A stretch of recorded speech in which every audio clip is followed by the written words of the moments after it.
من الشيطان الرجيم بسم الله الرحمن الرحيم ولا تقولوا لمن يقتل في سبيل الله أموات بل أحياء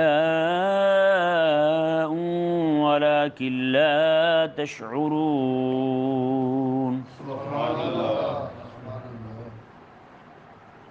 اس آیہ مبارکہ کے اندر اللہ تبارک و تعالی نے اپنی راہ میں اعلاء دین کے لیے، غلبہ اسلام کے لیے اپنی جان صرف کرنے والوں کو کس عظمت اور شان سے نوازا اور حیات دائمی، حیات ابدی اور لذات اخروی سے نوازا، اس کا بیان فرمایا ہے رب تعالیٰ نے۔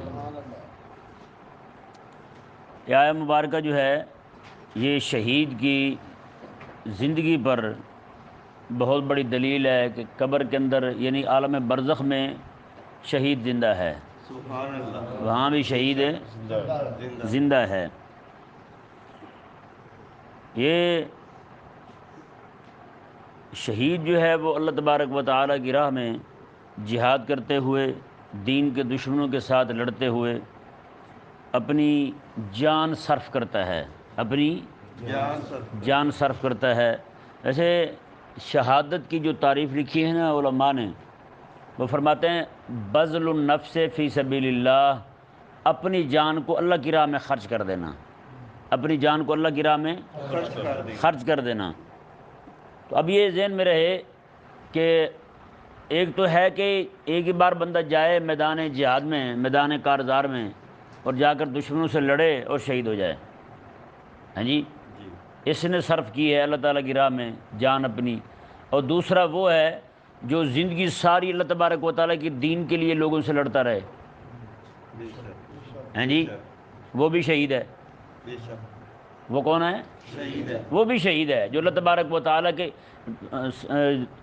بذل النفس فی سبیل اللہ کا مطلب ہے کہ اپنی جان کھپا دینا اللہ کی راہ میں، ہیں جی۔ ایک وہ ہے جو آدھے گھنٹے کے لیے گیا ہے میدان کارزار میں اترا ہے اور شہید ہو گیا ہے کافروں سے لڑتے ہوئے، اور دوسرا وہ ہے جو زندگی ساری دین کے دفاع کے لیے لڑتا رہا ہے۔ تو اللہ تبارک و تعالیٰ کہ ہاں وہ بندہ بھی شہید ہے کہ نہیں سمجھ آیا مسئلہ؟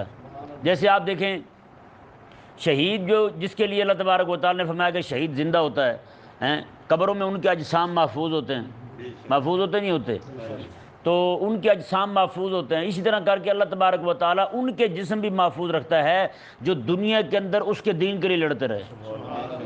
اب بہت سارے اجلہ علماء ہیں، ان کی قبریں کھولی گئیں تو ان کے جسم بالکل محفوظ تھے، تر و تازہ تھے ان کے جسم۔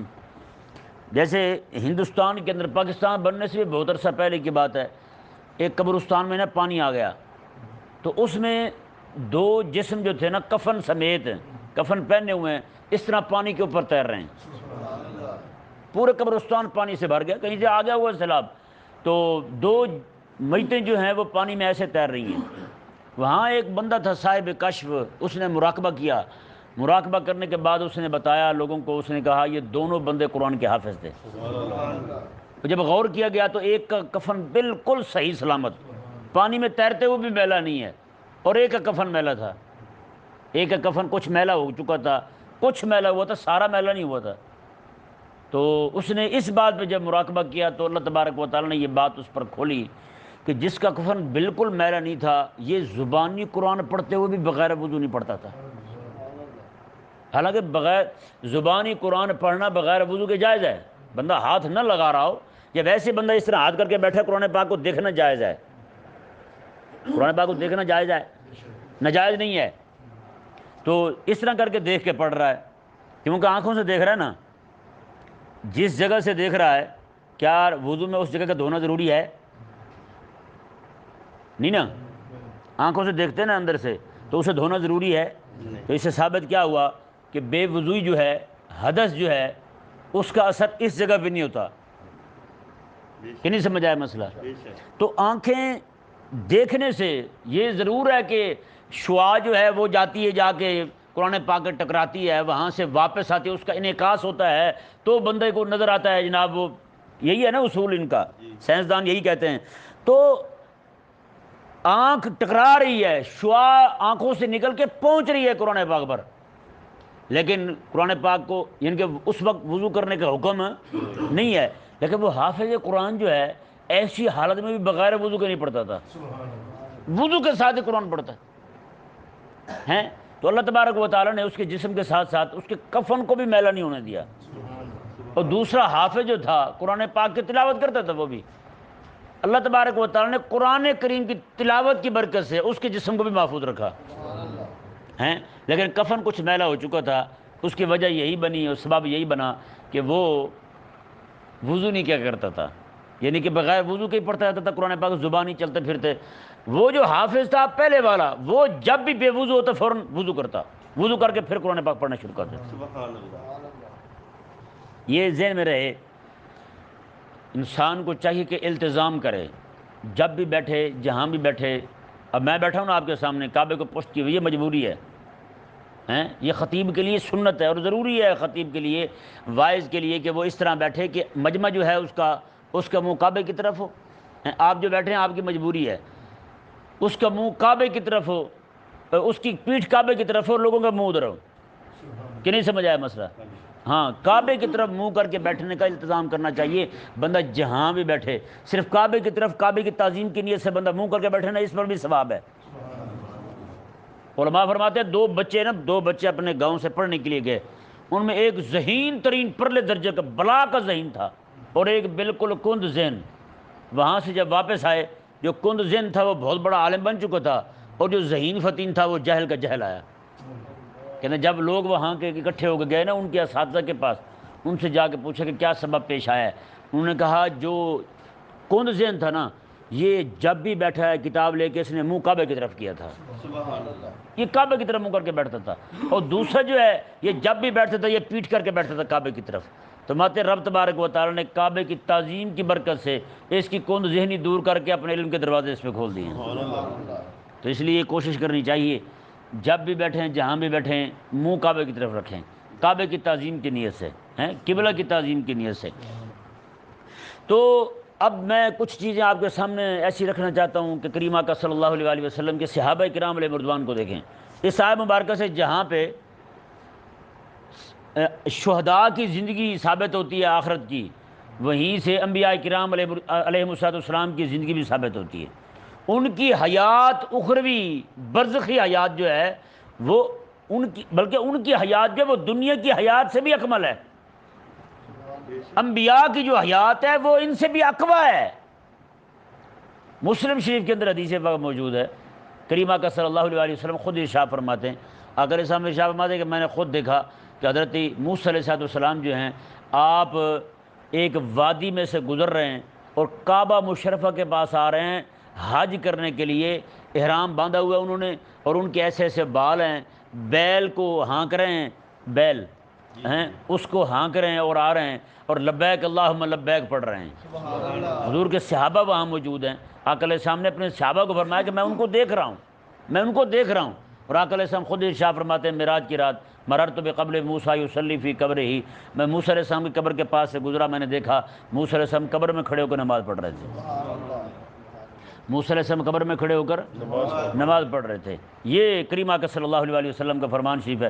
اچھا، یہاں نماز پڑھ رہے تھے اور آقا علیہ السلام براق پہ ہیں، موسیٰ علیہ السلام تو براق پر نہیں تھے، آپ تو براق پر نہیں تھے، لیکن آقا علیہ السلام ارشاد فرماتے ہیں میں جب مسجد اقصیٰ میں گیا تو وہاں موسیٰ علیہ السلام پہلے کھڑے ہوئے تھے، یہاں سے آقا علیہ السلام آسمانوں میں جاتے ہیں تو وہاں پہ عیسیٰ علیہ السلام بھی پہلے موجود ہیں، آدم علیہ السلام بھی پہلے موجود ہیں، حضرت ابراہیم علیہ السلام بھی پہلے موجود ہیں، موسیٰ علیہ السلام بھی پہلے موجود ہیں۔ تو یہ حیات نہیں ہے تو اور کیا ہے بھائی؟ اللہ تبارک و تعالیٰ نے عطا فرمائی ہے انہیں حیات، کہ نہیں سمجھ آیا مسئلہ؟ اچھا، اب دیکھیں صحابہ کرام علیہ رضوان جو شہید ہوئے، شہداء احد، یہ وہ شہید ہیں جن کی شہادت نص قطعی سے ثابت ہے، جن کو رسول اللہ علیہ السلام نے خود شہید قرار دیا ہے۔ آقا علیہ السلام کے وصال شریف کے بعد، یعنی کہ ان صحابہ کی تدفین کے بعد 40-50 سال کے بعد حضرت امیر معاویہ رضی اللہ تعالیٰ عنہ آپ وہاں سے نہر کھدوانے لگے، تو آپ نے مدینے میں اعلان کروا دیا میں جن کے شہید وہاں دفن ہے نا، ان کو وہاں سے نکال لیں، ہم نے وہاں نہر بنانی ہے۔ تو لوگ گئے مدینے سے، جن جن کے شہید تھے انہوں نے ان کی قبریں کھودنی شروع کر دی۔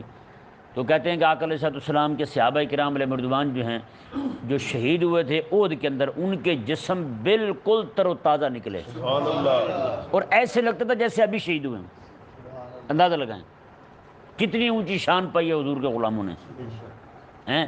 اچھا، اس کے بعد یہ تو حضرت امیر معاویہ رضی اللہ تعالیٰ عنہ کے دور کا واقعہ ہے۔ اس کے بعد ترکوں کے دور کے اندر جہاں حضرت امیر حمزہ رضی اللہ تعالیٰ عنہ کا مزار ہے، یہ بات زیادہ مشہور نہیں کی گئی۔ ترکوں کے زمانے کے اندر انہوں نے حضرت امیر حمزہ رضی اللہ تعالیٰ عنہ کے مزار شریف جو تھا، وہاں پہ بارش کا پانی جمع ہو جاتا تھا اور پانی نکلتا ہی نہیں تھا، اتنا پانی یعنی کہ جمع ہو جاتا تھا۔ یہ وہاں ایسی مشینری نہیں تھی اس وقت کہ پانی کو وہاں سے نکالا جائے، جب وہ بالٹیوں سے ٹپوں سے پانی نکالتے تھے لوگ، جو ہے وہ پانی بہت زیادہ تعداد میں جمع ہو جاتا تھا۔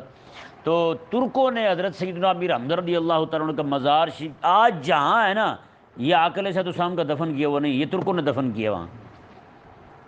کہ نہیں سمجھ پڑا مسئلہ؟ یہ ترکوں کی تدفین ہے، ترکوں نے وہاں سے نکالا۔ تو کہتے ہیں حضرت جب صحابہ کرام علیہ مردوان نے نکالا تھا نا، اس وقت کیا معاملہ پیش آیا، وہ بڑی حیران کن بات ہے۔ کہتے ہیں کہ آقا علیہ السلام کے صحابی شہید ہوئے تھے تو ان کا ہاتھ جو ہے نا اس طرح کر کے پہلو میں رکھا ہوا تھا، اس طرح کر کے۔ تو کہتے ہیں کہ انہوں نے ہاتھ ان کا منتقل کرنے کی وجہ سے ہاتھ ان کا وہاں سے ہٹ گیا، جیسے ہاتھ ہٹا وہاں سے خون بہنا شروع ہو گیا، فوراً انہوں نے ہاتھ وہاں رکھا ان کا تو خون بند ہو گیا۔ اب اندازہ لگا یار، بندہ اتنا عرصہ ہو جائے دنیا سے چلا جائے، قبر میں پڑا ہوا ہو، تو یہ اس کا خون رما رہنا ہے، اس کے زندہ ہونے کی نشانی نہیں تو اور کیا ہے۔ اچھا، یہ تو ہوا نا جی آقا علیہ السلام کے یعنی وصال شریف کے 40-50 سال بعد، یعنی کہ یہ 40-50 سال ان کی تدفین کے بعد بنتے ہیں۔ ابھی میں پہلی بار جب مدینہ شریف گیا نا، وہاں ہماری پھپھو کے بیٹے تھے، وہ مدینہ شریف ہی رہتے تھے، زندگی سارے میں نے وہیں بتائی ہے۔ تو آخری جب وقت آیا، ہوتا وہی ہے جو اللہ تعالیٰ نے لکھا ہو، معاملات ایسے بنے کہ وہاں پہ بڑی زیادہ تنگی کر دی گئی، تو یہ وہاں سے مدینہ شریف سے یہاں منتقل ہو گئے، اور 4-5 مہینے بعد ان کی وفات ہو گئی۔ میں وہاں گیا تو مجھے ملے، مجھے کہتے رہے یار حافظ صاحب دعا کرنا اللہ تعالیٰ مجھے مدینہ میں موت دے ہیں۔ بڑا عاشق بندہ تھا وہ، یعنی کہ روزانہ نماز مسجد نبی میں پڑھتا تھا وہ۔ اس کی دکان تھی مسجد نبی شریف کے ساتھ، یعنی کہ اتنی ساتھ تھی کہ وہ اپنی دکان میں بیٹھ کے نا سٹول کہتے ہیں اسے پھٹا کہتے ہیں، سٹول وہ نکال کے نا اس طرح دروازے میں رکھ لیتا تھا، وہیں بیٹھ کے نا آقا علیہ السلام کے روضہ شریف کو دیکھتا رہتا تھا۔ ہاں کہ وہاں بہت سارے لوگ ہیں ایسے کہ جو یعنی کہ ہمارے رشتہ دار ہیں، وہ جاتے نہیں ہیں مسجد نبی شریف میں، ایسے لوگ ہیں۔ بدبختی نہیں تو اور کیا یار ہیں، رسول اللہ نے تمہیں اپنے شہر میں رکھا ہوا، تم حضور کی بارگاہ میں بھی نہیں جاتے ہیں۔ ایک دن میں وہاں چچا ہے ہمارے، ان کے گھر میں میں رات کو رہا تھا، صبح کے وقت میں نکل کے نا مسجد نبی شریف جانے لگا، تو ایک حاجی نے نا مجھے دیکھ کے گاڑی روکی، وہ سمجھ گیا کہ بندہ یہ معتمر ہے، تو وہ معتبر نہیں کہا میں نے، معتمر کہا ہے، عمرہ کرنے والے کو کہتے ہیں۔ تو وہ اس نے گاڑی روک لی، مجھے کہنے لگا جی آ جائیں بیٹھیں۔ وہ عربی میں اس نے کہا، بعد میں اردو بولنے لگا، تو میں نے کہا کہ میرے پاس اس وقت میں نے پیسے نہیں رکھے ہوئے تھے جیب میں، وہ جو کچھ بھی تھا وہیں رکھا ہوا، میں نے کہا لا فلوس عندی، کوئی پیسے نہیں ہے میرے پاس۔ وہ کہتا ہے آ جاؤ فلوس ہوں یا نہ ہوں آپ آئیں، میں لے چلتا ہوں آپ کو۔ وہ بڑی کریم لوگ ہیں وہاں کے رہنے والے۔ وہ حاجی صاحب کا نام تھا شمس الدین، وہ پاکستان کا رہنے والا تھا، سندھ کا رہنے والا تھا۔ میں نے ایسے ہی پوچھ لیا، میں نے کہا حاجی صاحب دن کیسے گزر رہے ہیں؟ وہ کہنے لگا 40 سال سے زیادہ عرصہ ہو گئے یہاں رہتے ہیں، رات کو آتے ہیں، صبح آتے ہیں یہاں سائیں کے روزے پر، اللہ اکبر، سائیں کے روزے پہ آتے ہیں، اللہ تبارک و تعالیٰ ایسی روحانی قوت عطا فرماتا ہے، پورا دن سکون سے گزرتا ہے۔ کہتا جی رات کو پھر جناب عشاء کی نماز بھی سائیں کے روزے پہ پڑھتے ہیں، یعنی آقا علیہ السلام کی بارگاہ میں آ کے پڑھتے ہیں۔ تو اس طرح وہ ان کا طریقہ یہ تھا، وہیں بیٹھتے تھے سٹول رکھ کے نا جی، بس وہ آقا علیہ السلام کے روزہ مبارک کو دیکھتے رہتے تھے۔ ایسا عاشق بندہ، 5 نمازیں حضور کی بارگاہ میں پڑھتے تھے مسجد نبی شریف کے اندر۔ تو وہ انہوں نے مجھے بتایا، انہوں نے کہا یہ جو مسجد شہدائے احد ہے نا، ابھی آپ نے دیکھی ہوگی شہدائے احد شریف، جہاں ان کے مزارات ہیں احد شریف، وہاں بہت بڑی مسجد بنی ہے، بڑی عالیشان مسجد تعمیر ہوئی ہے وہاں۔ یہ جب میں پہلی بار گیا نا، اس وقت کھدائی ہو رہی تھی، اس وقت یہ مسجد شریف اس طرح نہیں تھی، اس وقت کھدائی ہو رہی تھی۔ مسجد شریف اب بنی ہے، اللہ تعالیٰ لے جائے تو آپ مسجد کی زیارت کریں، بہت شاندار مسجد بنی ہے۔ تو وہ مسجد شریف جو ہے وہاں پہ مجھے انہوں نے، حاجی اکرم صاحب ان کا نام تھا، انہوں نے مجھے بتایا، وہ چونکہ بڑے عرصے سے وہیں رہ رہے تھے، تو وہ مجھے کہنے لگے کہ یہ مسجد شریف جو ہے نا، اس کی کھدائی کے دوران نا آقا علیہ السلام کے صحابہ کرام علیہ مردوان جو شہداء احد تھے، ان کے جسم یہاں سے نکلے ہیں۔ یہ ابھی کی بات ہے، یہ سن 2014-15 کی بات ہے۔ تو کہتے ہیں ان کے جسم نکلے ہیں، کہتے ہیں کرین کی وجہ سے نا ایک آقا علیہ السلام کے صحابی تھے، ان کا جسم زخمی ہو گیا، کہتے ہیں خون بہنا شروع ہو گیا، اتنا خون بہا کہ انہوں نے جا کے مدینے کے ڈاکٹروں کو بلایا ہیں، طبیبوں کو بلایا کہ وہ آ کے دیکھو۔ انہوں نے کہا کہ ان کا خون نہیں رک سکتا، بڑی کوشش کی انہوں نے بھی، بالآخر انہوں نے یہی کہا، انہوں نے کہا ان کا خون نہیں رک سکتا اور نہ یہ مک سکتا ہے یہ نہ ہی ختم ہوگا اور نہ ہی یہ رکے گا۔ انہوں نے کہا اس کا طریقہ یہی ہے، بس ان کی تدفین کر دو۔ سارے ڈاکٹر دیکھ چکے، بڑے بڑے جو بڑے ڈاکٹر تھے نا، طبیب تھے، وہ آئے، انہوں نے دیکھا، انہوں نے کہا نہیں رکو۔ تو بتائیں یار اس سے بڑھ کر اور زندگی کیا ہوگی ہیں؟ تو عراق کے اندر میں حضرت سیدنا وہاں حضرت حذیفہ رضی اللہ تعالیٰ عنہ، حذیفہ بن یمان اور حضرت جابر بن عبداللہ رضی اللہ تعالیٰ عنہ، یہ دو آقا علیہ السلام کے صحابی ہیں۔ ان کے مزار تھے دریائے دجلہ کے پاس، دریائے دجلہ ہے نا یہاں پہ، وہاں پہ دریائے دجلہ کے پاس ان کے مزار تھے۔ تو دریائے دجلہ جو ہے وہ بالکل بغداد کے درمیان سے گزرتا ہے، یہاں تک کہ غوث پاک رضی اللہ عنہ کا مزار شریف دریائے دجلہ کی ایک جانب ہے، اور حضرت سیدنا امام جو اہل بیت کے ائمہ اجلہ ائمہ ہیں، اور امام اعظم ابو حنیفہ رضی اللہ تعالیٰ عنہ، حضرت ابوبکر شبلی، بڑے بڑے بزرگ جو ہیں، باعث بستامی رحمہ اللہ، اور جتنے بھی بزرگ ہیں ان سب کے مزار دریا کے پرلی جانب ہیں۔ یہ ہے نہر، دریا کہتے ہیں اسے، یہ ہے نہر، جیسے ہمارے ہاں نہریں ہوتی ہیں اس طرح کی ہیں، وہ بڑا دریا نہیں ہے، وہ اس طرح کی نہر وہ درمیان سے گزرتی ہے، اس طرح کر کے اسے آزمین اور قازمین کہتے ہیں، اس طرح کر کے مختلف دو حصوں میں بانٹا ہوا ہے اسے۔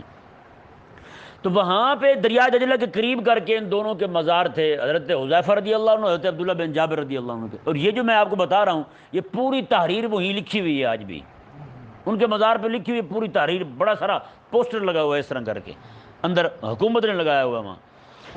ان دونوں نے اس وقت کے حاکم کو خواب میں بتایا کہ دریا دجلہ جو ہے نا، جسے ہمارے یہاں کہتے ہیں ڈھا مار رہا ہے، دریا اردو میں کہتے ہیں کٹائی کر رہا ہے، دریا دجلہ جو ہے وہ کٹائی کر رہا ہے، تو یہ پانی اس کا ہم تک پہنچنے لگا ہے، تو آپ ہمیں یہاں سے منتقل کر دو اور حضرت سلمان فارسی کے پاس دفن کر دو۔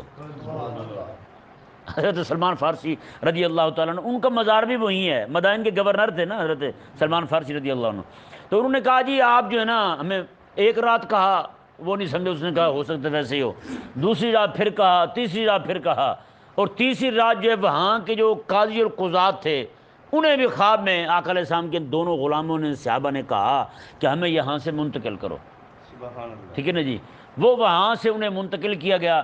تو اب کیا ہوا جی، جب منتقل کرنے لگے تو انہوں نے باقاعدہ اس کی خبر چلائی، لاکھوں لوگ وہاں جمع ہوئے، باقاعدہ اس وقت حج کا موسم تھا، تو بڑے بڑے جو اجلہ بزرگ تھے، علماء تھے اس وقت کے، انہوں نے کہا کہ ابھی تھوڑی تاخیر کی جائے، تو ہم بھی شریک ہونا چاہتے ہیں جی۔ وہاں سے بڑے بڑے جہاز وہاں پہنچے، لوگ پہنچے، تو وہاں پہ پہنچ گئے، انگریز ڈاکٹر بھی وہاں پہنچے دیکھنے کے لیے۔ اس وقت کی پتہ نہیں کیا نظام ہوگا، اس میں بڑی بڑی سکرینیں نصب کی گئی، لاکھوں لوگ وہاں جمع ہوئے آقا علیہ السلام کے صحابہ کو دیکھنے کے لیے۔ ان کے اجسام مقدسہ جب وہاں سے نکالے گئے تو ہوا یہ کہ انگریز ڈاکٹر جو تھے نا وہ دیکھ کے حیران ہو گئے، انہوں نے اس طرح کر کے آنکھیں کھول کے دیکھی، وہ ان کا کوئی نظام ہوگا، شوائیں وغیرہ دیکھتے ہوں گے، اس طرح کر کے آنکھیں کھول کے دیکھی، انہوں نے کہا کہ یہ ایسے ہی ہے جیسے انہوں نے ابھی آنکھیں بند کی ہوں، ابھی آنکھیں بند کی ہوں۔ انہوں نے کہا باقی تو جسم ان کا سلامت ہے ہی ہے، ان کا اللہ تعالیٰ نے ان کو ایسی زندگی عطا فرما رکھی ہے کہ آنکھوں سے ایسے لگ رہا ہے ان کا کہ جیسے جناب ابھی آنکھیں بند کی ہوں، انہوں نے ابھی دیکھ رہے تھے سارا کچھ، ہمارے سامنے آنکھیں بند کی ہوئی انہوں نے۔ بتائیں بھائی، یہ کہتے ہیں نا محمد کے غلاموں کا کفن میلا نہیں ہوتا، یہ وہ حضور کے غلام ہیں جنہوں نے اپنی جانیں حضور کے دین کے لیے کھپائی ہیں۔ ہاں یہ ہیں وہ لوگ۔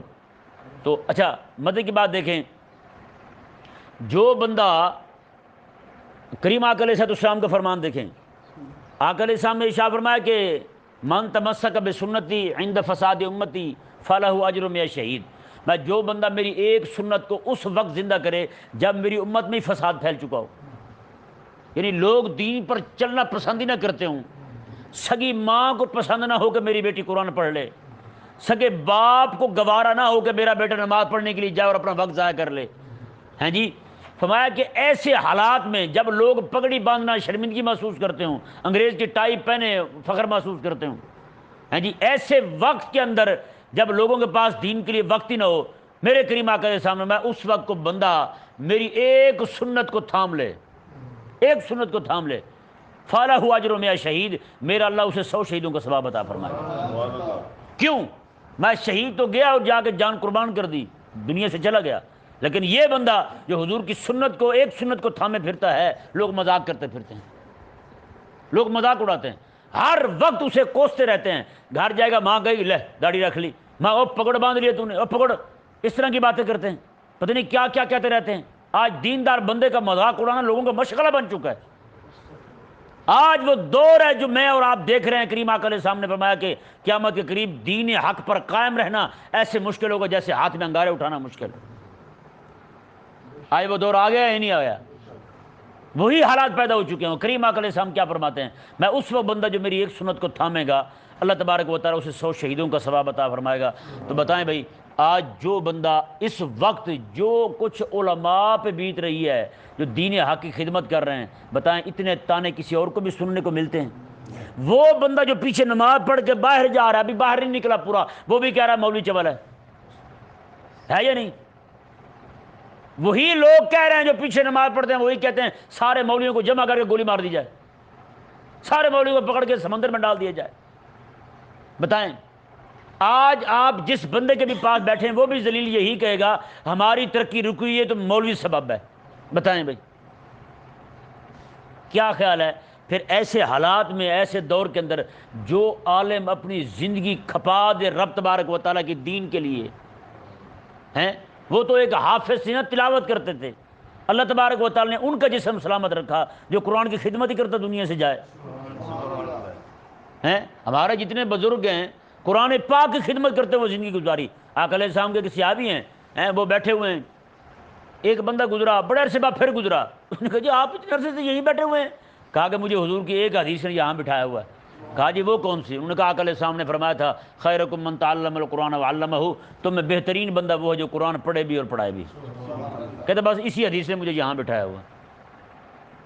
اب دیکھیں، بندہ زندگی ساری دینی خدمت کرتا رہے ہیں، اور جب دنیا سے جائے، چاہے میدان کارزار میں نہ بھی جائے ہیں، تو علماء اسے بھی شہید کہتے ہیں، اگرچہ اس پر شہید والے احکام جاری نہیں ہوں گے۔ جیسے شہید جو ہے اسے غسل نہیں دیا جاتا، اسے ایسے ہی لپیٹ کے خون والے کپڑوں میں لپیٹ کے اسے دفن کیا جاتا ہے۔ کتنی مزیدار بات ہے ہیں۔ آقا مسند احمد میں حدیث شریف ہے، حج کے موقع پر آقا علیہ السلام کے صحابی تھے، وہ سواری کے بدکنے کی وجہ سے نا نیچے گر گئے اور ان کی ہڈی ٹوٹ گئی، اصل جو ہڈی ہوتی ہے جس میں بندے کی زندگی کا مدار ہوتا ہے، وہ ہڈی ٹوٹ گئی، وہیں پہ شہید ہو گئے۔ تو صحابہ کرام علیہ رضوان جو ہیں ان کا احرام کھول کے انہیں نیا کفن دینے کی تیاری کرنے لگے، تو آقا علیہ السلام نہ اسے اس کے احرام میں ہی کفن دے دیں، قیامت والے دن یہ احرام کے ساتھ ہی اٹھے گا، قیامت والے دن احرام کے ساتھ ہی اٹھے گا۔ تو شہید جو ہے اس کو خون آلود کپڑوں میں کفن دینے کا حکم ہے۔ میرے کریم آقا علیہ السلام نے میں قیامت والے دن جب یہ اٹھے گا تو اس کا خون بھی تر و تازہ ہوگا، اسی خون کے ساتھ ہی اٹھے گا قیامت والے دن، اور اب تبارک و تعالیٰ کی بارگاہ میں پیش ہوگا۔ تو بتائیں، ان کے مزیدار بات جو غور کرنے کی ہے وہ یہ ہے، حاجی کے لیے حضور نے فرمایا کہ اس کا کفن رہنے دیں، اس کا احرام رہنے دیں، یہ قیامت والے دن ایسے اٹھے گا۔ شہید کے لیے حضور نے فرمایا کہ اسے کپڑے یہی پہنا دیں، قیامت والے دن انہی کپڑوں کے ساتھ اٹھے گا۔ مطلب کیا ہے؟ اور حضور کا فرمان واضح ہو گیا نا، جو یہ کلام پڑھتے ہیں کہ محمد کے غلاموں کا کفن میلا نہیں ہوتا، یعنی قیامت والے دن باقی بے لباس کھڑے ہوں گے، اور یہ لوگ جو ہیں یہ اپنے کپڑے جو یہی پہنے ہوئے تھے انہی کپڑوں کے ساتھ کھڑے ہوں گے۔ بتائیں کتنا بڑا اعزاز ہے۔ حضرت خالد بن ولید رضی اللہ تعالیٰ عنہ، آپ کی جب وصال کا وقت ہے نا، آپ اپنی چارپائی پر لیٹے ہوئے ہیں گھر میں، اور آپ فرما رہے ہیں فلا نامت اعین الجبراء، میں بھی جتنے بھی لوگ بزدل ہیں نا، ڈرپوک ہیں، میں انہیں نیند نہ ہی آئے تو اچھا ہے، انہیں نیند نہ ہی آئے تو اچھا ہے۔ کہتے ہیں لوگ ایسے ڈرتے پھرتے ہیں، کہتے ہیں جناب میدان جہاد میں جائیں گے تو مارے جائیں گے، رگڑے جائیں گے۔ میں دیکھو پورے میرے جسم کے اندر ایک بلش جگہ ایسی نہیں ہے جہاں پہ زخم نہ لگا ہو، تیر کا، تلوار کا، نیزے کا، پورے جسم میں زخم ہی زخم ہے۔ تو کہتے خالد بن ولید رضی اللہ عنہ فرماتے ہیں اگر میدان جہاد میں جانے سے بندہ مرتا ہوتا تو میں تو کب کا چلا جاتا دنیا سے ہیں. دیکھیں، اور ایک وجہ علماء نے یہ بھی بیان کی ہے کہ کریم آقا علیہ السلام نے آپ کا نام رکھا تھا سیف اللہ، اللہ کی تلوار. فرمایا کہ اگر حضرت خالد بن ولید رضی اللہ تعالیٰ میدان جہاد میں شہید ہو جاتے تو پھر یہ آواز اٹھ جانی تھی رب کی تلوار ہی ٹوٹ گئی، پیچھے بچہ کیا ہے پھر. اللہ تبارک و تعالیٰ نے حبیب کریم علیہ السلام کے رکھے ہوئے نام کی بھی اتنی لاج رکھی ہے. تو آپ فرمانے لگے کہ میرے جسم کا ایک بلس جگہ ایسی نہیں ہے جہاں پہ تیر تلوار نیزے کا زخم نہ ہو. فرمایا لیکن مجھے تو موت نہیں آئی وہاں. میں یہیں پہ گھر پہ ہی جب ٹانگے اپنے پاؤں رگڑ کے، یہ آپ کے الفاظ ہیں، پاؤں رگڑ کے دنیا سے رخصت ہو رہا ہوں. تو آپ مطلب یہ ہے کہ آپ دنیا سے جاتے ہوئے بھی لوگوں کو بہادری سکھا رہے ہیں. مرو ڈرو نہ، تم اپنے آپ کو تھوڑا بہادری لاؤ، کچھ نہیں ہوتا. بندہ وہاں جانے سے مر ہی جاتا ہے. یہ کس نے لکھا ہے میدان جہاد میں جانے سے بندہ مر ہی جاتا ہے؟ تو فلاں نامت آئین الجبنا، فرمایا کہ نہ ہی آئے نیند اس بندے کو جو بندہ اتنے بزدل ڈرپوک ہے. وہ کہتا پھرتا جی میدان جہاد میں جانے سے بندہ مر جاتا ہے.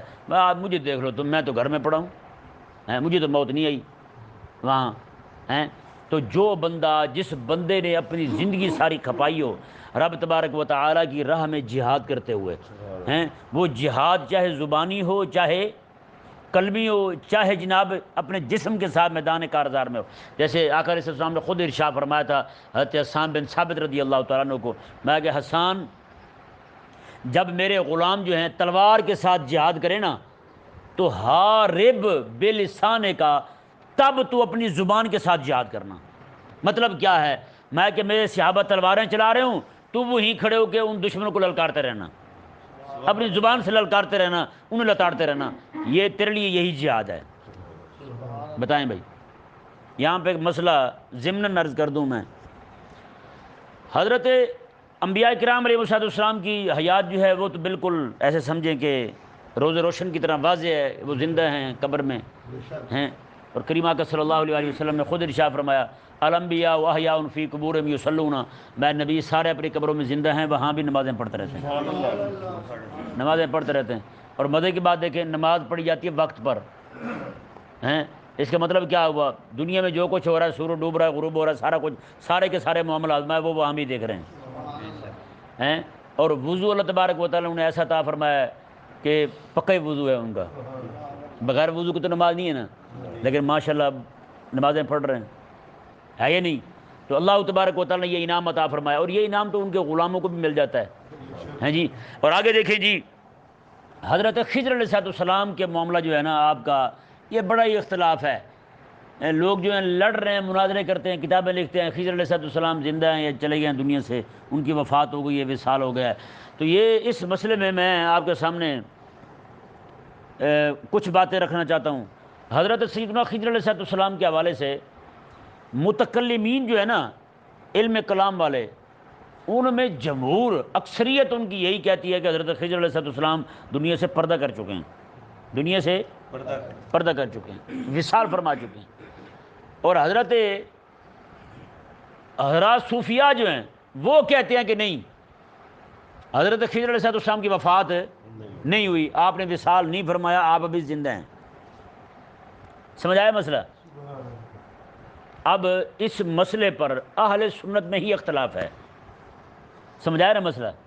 اس مسئلے پر اہل سنت میں ہی اختلاف ہے کہ متکلمین وہ بھی اہل سنت ہیں، وہ کہتے ہیں کہ آپ کی وفات ہو گئی، اور جو صوفیاء ہیں وہ بھی اہل سنت ہیں، وہ کہتے ہیں کہ آپ زندہ ہیں، ابھی تک آپ کی وفات نہیں ہوئی ہیں. اب میں آپ کے سامنے بات رکھتا ہوں حضرت سیدنا مجدد الفسانی رضی اللہ تعالیٰ عنہ. حضرت قاضی ثناء اللہ پانی پتی رحمہ اللہ آپ ارشاد فرماتے ہیں کہ یہ مسئلہ پیش ہوا حضرت مجدد الفسانی کے پاس، اور دونوں طرح کے دلائل تھے، اور دونوں دلائل اہل حق کے ہیں، وہ بھی حق والے، وہ بھی حق والے. جو آپ کو زندہ مانتے ہیں وہ بھی حق والے ہیں، جو یہ کہتے ہیں کہ آپ کا وصال ہو چکا ہے وہ بھی حق والے ہیں، دونوں اہل سنت ہیں. تو اہل سنت میں اختلاف. تو کہتے ہیں یہ جب معاملہ حضرت مجدد الفسانی رضی اللہ تعالیٰ عنہ کے پاس پہنچا تو آپ نے دیکھ کے رب تعالیٰ کی بارگاہ میں عرض کی، مولا دلائل دونوں طرف سے ہیں، اب تو ہی میری رہنمائی کر. سبحان اللہ.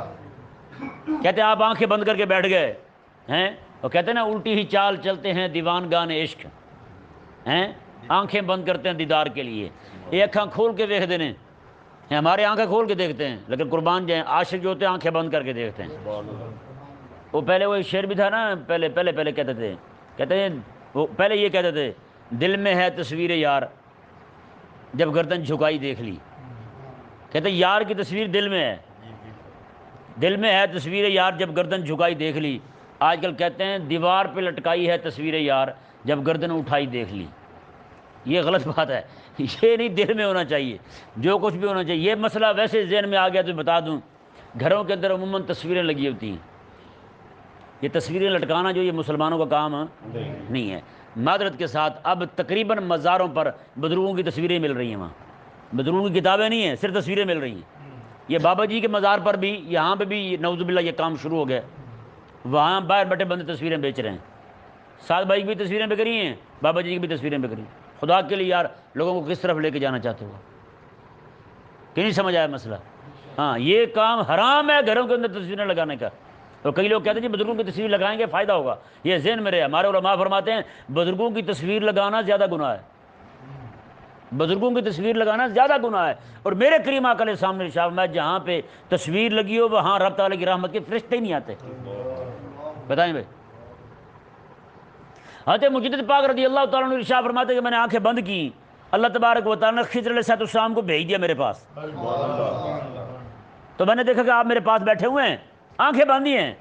کہتے میں نے آپ سے پوچھا، میں نے کہا آپ کے لیے مولوی لڑ رہے ہیں تو آپ ہی ارشاد فرماتے ہیں آپ دنیا میں زندہ ہیں یا دنیا سے چلے گئے ہیں؟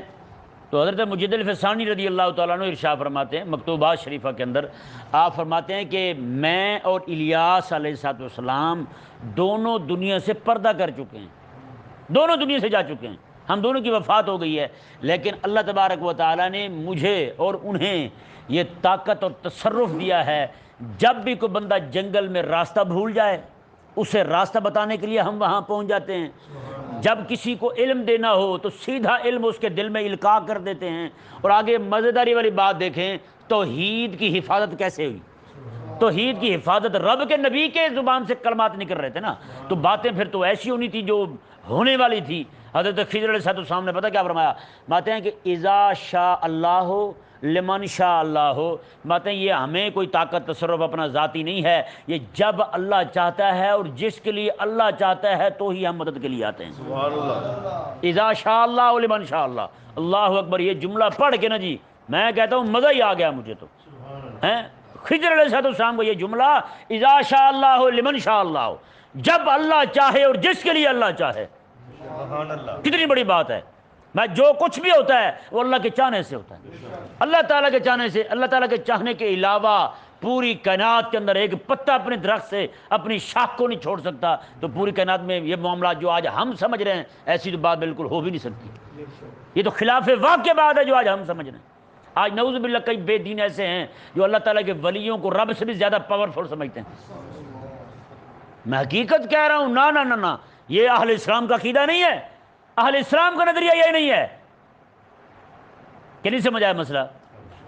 بات یہی ہے، میں کہ اذا شاء اللہ لمن شاء اللہ ہیں، اذا شاء اللہ لمن شاء اللہ، جب اللہ چاہے جس کے لیے اللہ چاہے، بس جب اللہ چاہے اور جس کے لیے اللہ چاہے۔ ملہوف غمگین کی مدد، مجبور کی مدد، وہ بھی فرمایا کہ جب اللہ چاہے جس کے لیے چاہے تو میں مدد کر دیتے ہیں ہم، اور کوئی بندہ راستہ بھولا ہو تو راستہ بتا دیتے ہیں۔ تیسری بات فرمائی، میں جس بندے کے دل میں علم لدنی ڈالنا ہو وہ بھی ہم اللہ تعالیٰ کی عطا سے، اس کی مرضی منشا سے ہم وہ بھی ڈال دیتے ہیں۔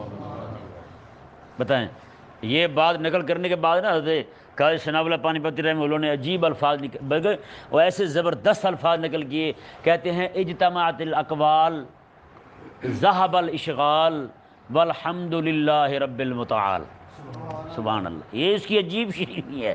اس کا میں حقیقت والی بات، جب میں نے یہ پڑھے تھے نا الفاظ تو مجھے ایسے لگا، میں نے کہا یار یہ تو ہندوستان کا ہندی بندہ یہ عربی الفاظ اس طرح جوڑ رہا ہے۔ امام الانبیاء علیہ السلام جب کلام فرماتے ہوں گے تو کیا مزہ آتا ہوگا یار، حضور کے صحابہ ہیں، حضور جب کلام فرماتے ہوں گے تو کتنا مزہ آتا ہوگا۔ اجتماعت الاقوال وذهب الاشکال، کہتے ہیں والحمد للہ رب المتعال ہیں۔ آپ فرماتے ہیں دونوں قول جمع ہو گئے، جو کہتے ہیں دنیا سے چلے گئے بات ان کی بھی سچی ثابت ہوئی، جو کہتے ہیں کہ دنیا میں ہیں ان کی بات بھی سچی ثابت ہوئی، تو کہتے ہیں کہ اب اشکال بھی نہیں رہا، ساری تعریفیں اس مالک عز و جل کے لیے، دونوں باتیں بھی جمع ہو گئی ہیں۔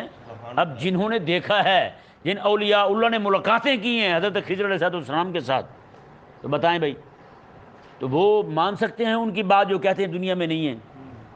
کہ نہیں سمجھ آیا مسئلہ؟ اسی لیے صوفیاء کہتے ہیں کہ زندہ ہیں، اللہ تبارک و تعالیٰ نے آپ کو زندگی دے رکھی، دنیا سے نہیں گئے، تو واقعی صحیح بات ہے۔ حضرت مجد الفسانی جو فرما رہے ہیں، فرماتے ہیں کہ میرے پاس خضر علیہ السلام تشریف لے آئے، مجھے انہوں نے خود کہا دنیا سے ہمارا ایک مرتبہ موت طاری ہو چکی ہے ہم پر، لیکن اللہ تبارک و تعالیٰ نے ہمیں متجسد کر دیا ہے، ایک جسم عطا فرمایا ہے جس میں مثالی کہتے ہیں، وہ جسم عطا فرمایا رب تبارک و تعالیٰ نے، اسی جسم کے ساتھ ہم پورے جہان میں جہاں رب چاہتا ہے ہم تصرف کرتے ہیں۔ کہ نہیں سمجھ پڑا مسئلہ؟ اللہ اکبر۔ دیکھیں جی، اللہ تبارک و تعالیٰ نے ارشاد فرمایا وَلَا تَقُولُوا لِمَنْ يُقْتَلُ فِي سَبِيلِ اللَّهِ اموات، میں جو اللہ کی راہ میں شہید ہوئے ہیں، میں انہیں تو مردہ نہ کہو، انہیں مردہ نہ کہو۔ اس سے ثابت کیا ہوا؟ ہر وہ بندہ جو غلبہ دین کے لیے، دین کے اعلاء کے لیے لڑتا ہوا، مرتا ہوا، یعنی جد و جہد کرتا ہوا، وہ جس طرح کی مرضی ہو، بذل النفس فی سبیل اللہ، اس نے اپنی جان اللہ کی راہ میں کھپا دی ہیں، زندگی ساری بیٹھ کے رسول اللہ کا دین پڑھاتا رہا، زندگی ساری بیٹھ کے حضور کا دین پڑھاتا رہا، تو بتائیں یار اس نے اپنی جان کھپائی یا نہیں کھپائی اللہ کی راہ میں؟ تو وہ شہید کیوں نہیں؟ تو حکمی شہید جو ہوتے ہیں نا وہ بہت زیادہ ہوتے ہیں، حکمی شہید کی تعداد جو ہے نا وہ کوئی ایک جگہ میں نے پڑھا تھا 70 سے بھی زیادہ ہے، 70 سے بھی زیادہ بندے، یعنی جو بندہ پیٹ کے درد میں مرا ہے وہ بھی شہید ہے، حکمن شہید ہے، یعنی اسے اجر شہید والا ملے گا۔ وہ مائی صاحبہ جس کا بچہ پیدا ہونے والا تھا اور ایسی حالت میں دنیا سے چلی گئی، وہ بھی شہید ہے۔ وہ کیا ہے؟ شہیدہ۔ کیا کہیں گے؟ شہیدہ کہیں گے، ٹھیک ہے نا جی؟ یہاں کہتے بے نظیر شہید، بے نظیر لفظ ہی غلط ہے، وہ شہید ہونا نہ ہونا یہ تو مسئلہ الگ ہے نا۔ لفظ شہیدہ ہے، کیا ہے؟ شہیدہ بولا جاتا ہے عورت کے لیے، مرد کے لیے کیا بولا جاتا ہے؟ شہید۔ اور یہ افسوسناک بات ہے، پتہ نہیں کافروں کو کیوں نہیں سمجھ آتی، ذلیل ہندو بھی اپنے مرحوموں کو شہید کہتے ہیں اور سکھ بھی اپنے مرحوموں کو شہید کہتے ہیں، فلانا شہید ہو۔ تمہیں کیا مصیبت پڑی ہے تمہیں؟ اہل اسلام کے خاص اصطلاح ہے لفظ شہید، تمہیں کس نے حق دیا تمہیں استعمال کرتے پھرو؟ جب کوئی بندہ کسی کے ابے کو اپنا ابا نہیں کہتا، جب تمہیں ہمارے دین کی نماز اچھی نہیں، ہمارے دین میں بیان کی گئی توحید اچھی نہیں لگتی، جب تمہیں ہمارے دین میں بیان کیا گیا مسئلہ نبوت اور ختم نبوت اور رسالت کا یہ مسائل اچھے نہیں لگتے، تمہیں ہماری اصطلاح کیوں اچھی لگی؟ سمجھتے یہ بھی ہیں کہ جو بندہ اللہ کی راہ میں جائے نا اس کے لیے اعزاز اس سے بڑا کوئی ہو نہیں سکتا کہ لفظ شہید بولا جائے، لیکن ان کے مردود ہوتے ہیں وہ کون سے اللہ تعالیٰ کی راہ میں؟ اللہ تعالیٰ کی راہ میں شہید وہی ہوتا ہے جو بندہ مومن ہو بس، اپنی جان دے دے۔ تو یہ حکمی شہید جو یہ بہت زیادہ ہیں۔ اللہ تبارک و تعالیٰ نے ارشاد فرمایا جو اللہ کی راہ میں جو اپنی جانیں کھپا دیں ان کو تم مردہ نہ کہو، بل احیاء، بلکہ وہ زندہ ہیں۔ وہ کیا ہیں؟